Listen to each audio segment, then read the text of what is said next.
Okay, this is chapter 7, practice problem 7.2 now. Let's see. Here we are. If the switch in the figure shown opens at t equals 0, find voltage as a function of time for time greater than 0, and find WC at 0, so the work stored in the capacitor at 0. Now, watch how quickly I can move. Wow, okay, so I'm right over here now. All right, so this is the voltage we're looking for, the voltage as a function of time. Initially, this switch is closed, right, which means the circuit is being powered by this DC source, right? And at time equals 0, you open this switch, cutting off the circuit. Basically, you're left with this, right? So whatever charge you have built up in your capacitor is going to pass through these resistors, right? So let me just go back a few slides. We're going to use the same technique we've used before, right? We're going to figure out what the reference voltage, or we're going to figure out the equation for voltage using the time constant tau and the resistance and capacitance. And then remember we talked about the work. So this is work energy absorbed by the resistor.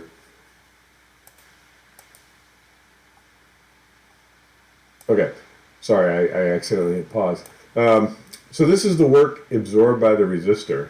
Notice what's going on here, right? You've got 1/2 CV0 squared times 1 minus e to the minus 2t over tau. So what's happening here? Well, over time, right, the work absorbed by the resistor, the total work absorbed by the resistors is basically the total work that was stored in the capacitor, right, initially. And so you can see at time equals 0, right, this term drops away, and you're left with, right, because you've got, oh, sorry, not time equals 0. This is the resistor. At time goes to infinity, this term drops away, right? So you're left with CV0 squared times 1 times 1/2.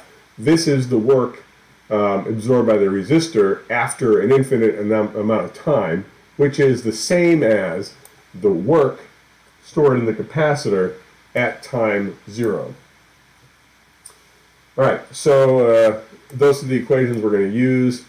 And let me switch over to the document camera just a second here. All right, so go ahead and pause your video and draw this out. This is the circuit. Well, I mean, this is basically the same circuit. I just drew it without the switch. So this is the circuit at time less than 0. So I'll put a little @ symbol, right? This is a circuit before you open that switch. So you can go ahead and pause and draw it out, and I'm going to just continue on here. So let's look at the voltage drop. Well, first of all, what do we have here? These two resistors here, right, are 12 times 4 over 16. This is 3 ohms. If you look at the voltage, right, V sub C at time 0, that's just going to be equal to, we've got voltage drop over the 6 ohm resistor, and then we've got voltage drop over the 3 ohm resistor, right? So the voltage here is, at this point, right, see, we'll use V sub C, and we'll put a ground here, right? V sub C is just going to be, using voltage division, we've got 3 over 6 plus 3 times 24 volts, right? So the 24 volts, there's a voltage drop over the 6 ohm resistor, and that's larger than the voltage drop over the 3 ohm resistor, right? But it's the total voltage is 3 over 6 plus 3, that's the ratio times the 24 volts. This gives you 8 volts, right? This is what is that, 1/3? Yeah, 1/3 of 24. So that's your initial voltage, right? I'm going to pause this on my end, draw another circuit, and Give me a minute. Yeah, I guess technically it wasn't a minute. It was instantaneous for you guys. So now if I open the switch, right, what do I have? I'm left with just the capacitor and the equivalent resistor here, the 3 ohms, right? So this is my equivalent resistance. And again, I know that my voltage as a function of time follows the equation V naught E to the minus T over tau. Well, tau is just a function of resistance and capacitance. So that's 3 times the 1/6, which gives me 1/2. That's time, right? Tau is seconds. V naught we already calculated up here, 8 volts.